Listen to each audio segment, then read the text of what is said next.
no biggie. We're just going to start again. So, Alexa, Hmm. let us do talk about Danielle Smith. So, I love Danielle Smith. she's Please, just get. I give you François Legault, and I'm taking Danielle Smith.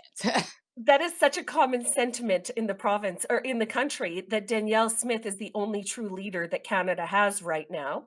And she spent the last couple of days with her fellow premiers in the Paris of the Prairies, Saskatoon, Saskatchewan, meeting with Mark Carney's delegation for the first time, I guess. And she said she's reporting live on what she's discussing. So she says yesterday, I met with Prime Minister Mark Carney.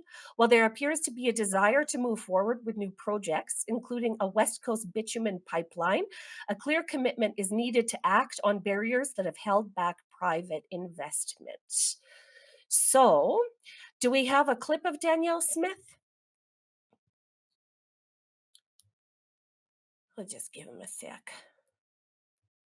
I Here we will go. tell you that with Mark Carney, if I don't see it, I don't believe it. So, as long as we don't see any concrete action, it's just going to be impossible. If they keep C69, the no more pipeline bill, it's going to be almost impossible to build anything related to non-renewable energy.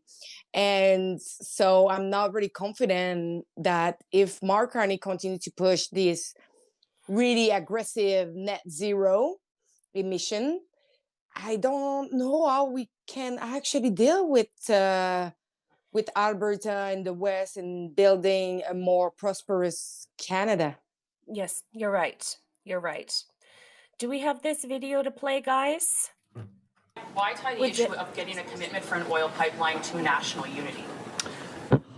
Well, you have to understand just how damaged Alberta is by the fact that we didn't get pipelines built. If we had built Northern Gateway, if we'd built Keystone and we'd built Energy East, we'd have 2.5 million barrels more per day of production, which is $55 billion a year worth of GDP value, which is worth $17 billion to my government alone and about an equal amount to the federal government. So this is not just an ideological argument. It's not just a minor disagreement.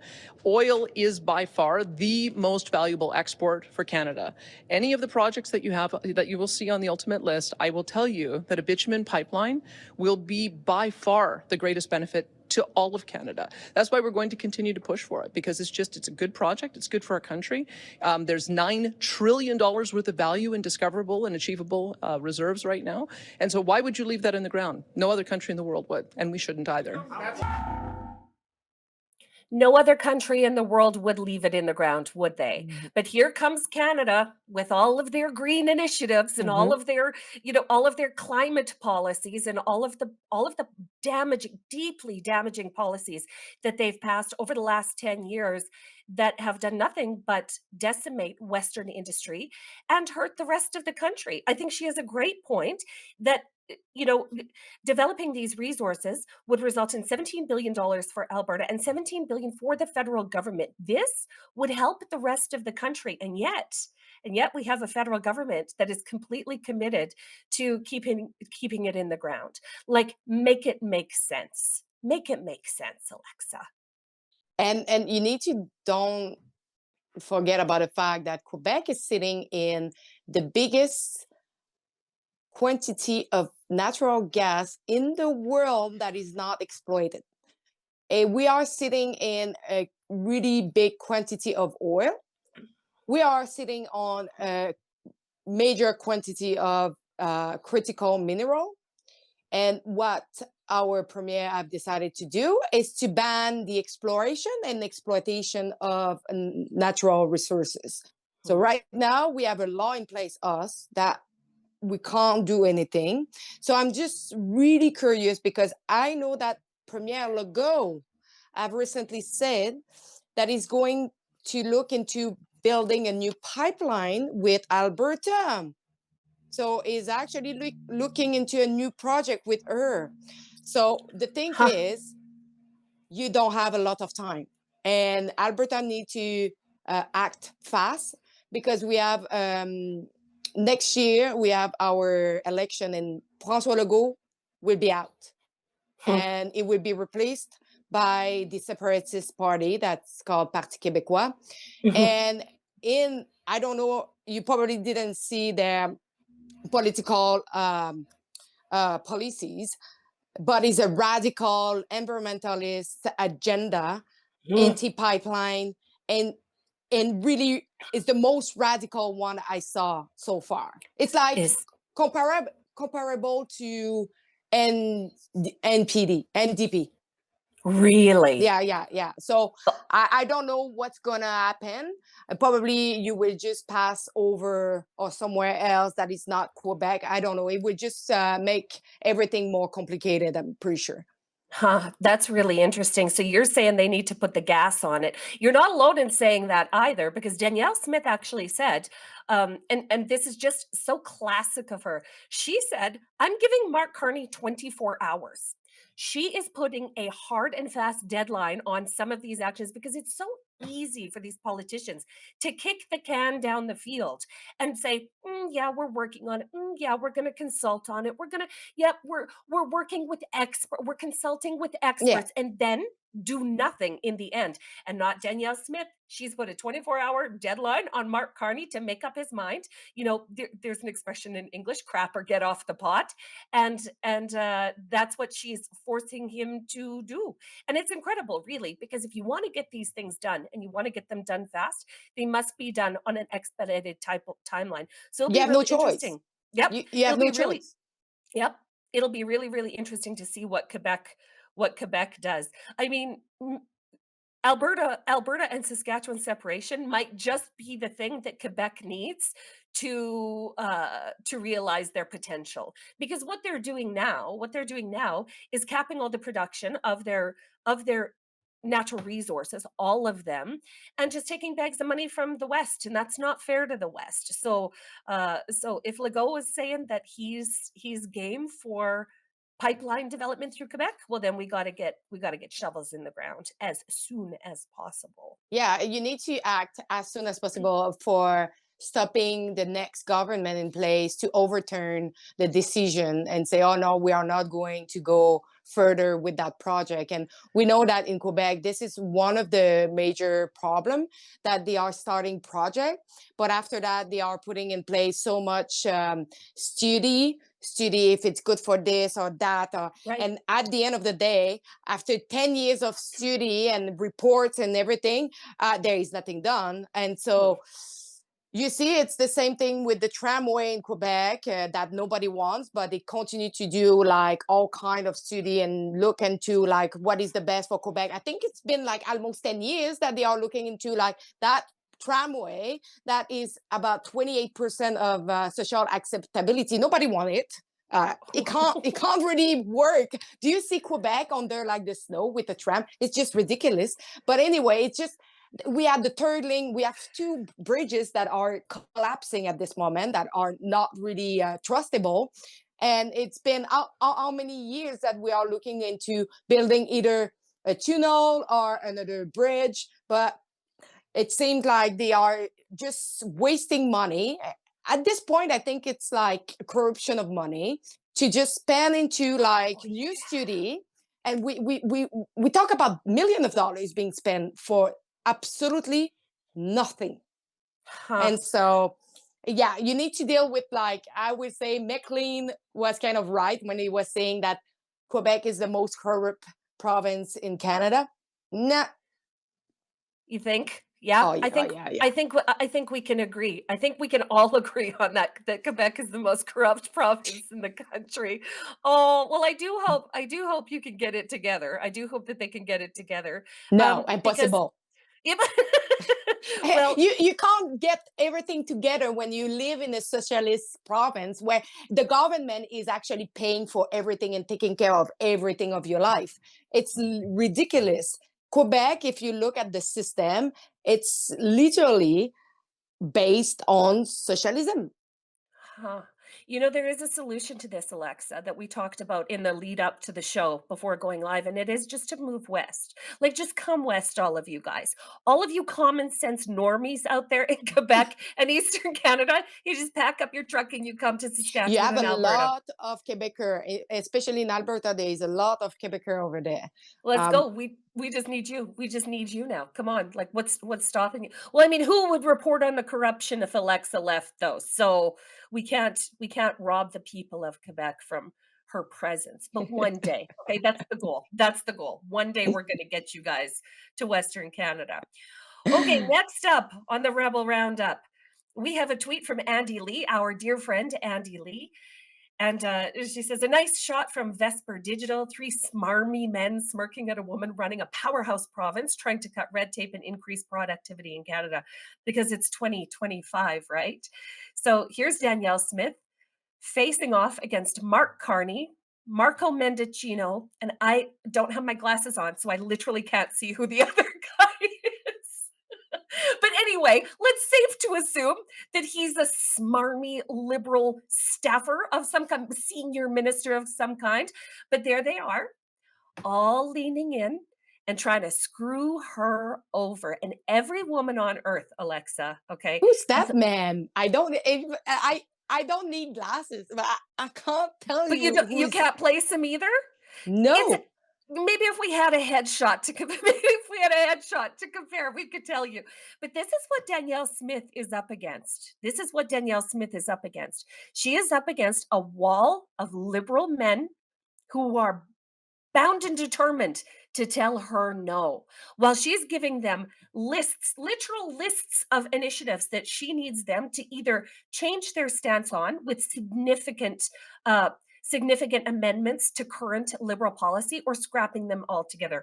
One of them being Bill C-69, the anti-pipelines law, the regulatory burden that's put on Alberta resources, amongst the Canadian tanker ban for another. These are things that she is saying. She's given them a list of 9 things and Hmm. said, you guys have to deal with these 9 things. Like, toot sweet. Like, is that, oh, did I use that Oh correctly? yeah. Oh, okay. You guys need to deal with this. Toot sweet. And in no uncertain terms, she is not backing down. So I really like that's a powerhouse woman facing off against a bunch of guys who are bound and determined to stop her. Just watch her. Just watch her run them over. I can't wait. I Hmm. just love her. I just love her. And I like her. Why? Because she doesn't let her emotion take over. She's always Mm. like, I want this, this, this. She keep calm. She keep cold head, and she go and she ask, and she just show how a true leader she is. Mhm. You know why she's able to do that, Alexa? Because in her past life, she made a really bad political blunder where she sort of linked up with the competing Conservative Party and she lost the election to the NDP, to Rachel Notley in Alberta. And in her years after that staggering loss to the NDP, Danielle Smith went and worked on radio. And what you do in radio, I came from radio. And what you do Hmm. in radio is you listen. You learn to listen. You learn to listen to what's important to people, and you learn to reflect back to them in your own language what they are saying to you and what they have said to you. And Danielle Smith is an absolute expert at this. When she speaks directly to the people of Alberta and she speaks their language. And yeah, you hit it right on the head. Nobody does it better than Danielle Smith. For instance, Danielle Smith explains why Alberta's oil and gas sector is critical to Canada's economy and how the Liberals have put national unity at risk by crushing pipeline projects. We have a little video for you next. Actually, you will be blind if you don't actually realize that Alberta is crucial for the economy in Canada. Like, all those people who pretend the opposite are just crazy.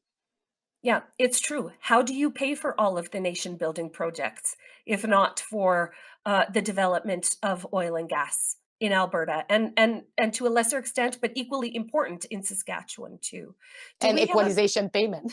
That's right. That's right. Oh, here we go. Here she is, Danielle Smith. I think sometimes Canadians will hear this debate and say, well, that might be of benefit to Alberta, but what about my region of the country? What do you say to that? Well, if Northern Gateway had been built, it was a 595,000 barrel a day project. Canada would have benefited to the tune of $59 billion. That's how much revenue would have flown to the federal government, and provinces would have gotten $72 billion worth of benefit. Lots of that going to Alberta, but also with the spin-offs to all of the different provinces as well.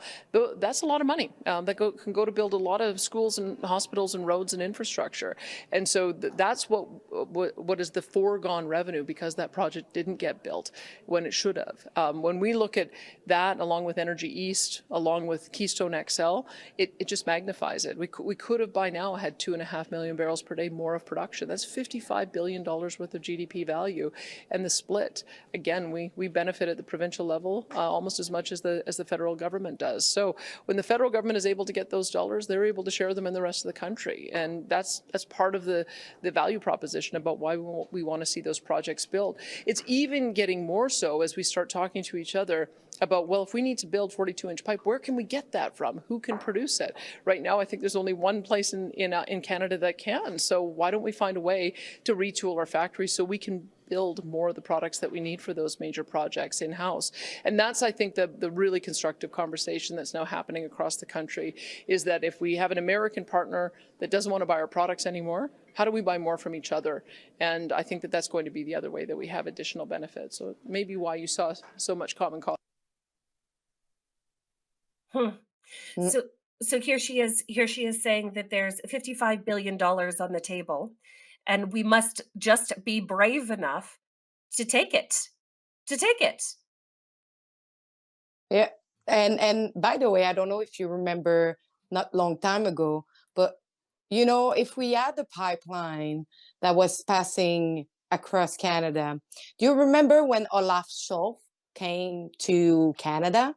Is the chancellor of Germany, Mhm. and he was asking for natural gas, and he wanted to sign a deal with Canada. And what Trudeau said was like, no, we will not sell you this, but we will sell you some green hydrogen that we don't produce yet. Right. Do you remember that one? Yeah, Japan came looking for our LNG too, and he said there is no appetite for it. There's no appetite for LNG, and there's no business case. I believe what his words were was there's no business case, when we know that that is, I mean, that it was just a complete lie. It was a complete lie to toe the line of the green agenda, to the net zero agenda, and he didn't want to help Alberta or the rest of Canada prosper. And so here we are with an Alberta Premier Danielle Smith, with a new Prime Minister saying, um, you know, if the United States doesn't want to buy our product, then we must do a better job doing business within our own borders, and that's what it looks like they are doing. Hey, what do you think about Alberta independence? What do you think about Alberta trying to get a better deal within Canada? Do you think Alberta should have the right to vote in a referendum to separate, the same way Quebec did? There's a lot of things to talk about. Can Canada be fixed, or has the West tried that, done that, been there, and it's just not working? Well, we're going to talk about all these things in an amazing day-long conference in Red Deer, the heart of Alberta, on Saturday, June 14th. Go to donegettingscrewed.com to get your tickets now. It's going to be a full day. We'll start with a continental breakfast. We'll have panel discussions. We'll have keynote speakers. We'll even have a debate. I think that's going to be the highlight of it. David Legg, former advisor to the Alberta government, is going to make the case for Canada. Keith Wilson, lawyer, freedom activist, he was with the Freedom Convoy. He'll be making the case for independence. We'll have other people in the debates, a media panel, and people of different points of view, including different political parties. There's going to be a bit of a trade show there too. So we'll serve you 2 meals, but more than that, we'll serve you ideas you just can't get anywhere else. But it's coming up quick, and I promise you this event will sell out. There's only room for 1,000 people. And I know that there have been 1,000-person meetings about this subject all over the province. In fact, we had an event in Calgary that sold out in 2 days when we had only 350 seats. So don't be disappointed. Go to donegettingscrewed.com and get your tickets now. I'll be there. Sheila Gunn-Reid will be there. So many interesting people. Our friends in other media companies like Western Standard, Juno News and Counter Signal. It's going to be a great day. That's Saturday, June 14th in Red Deer, Alberta, all day long. Go to donegettingscrewed.com to get your ticket now. Don't wait. I don't want you to be locked out. It's going to be full. See you there. That's donegettingscrewed.com.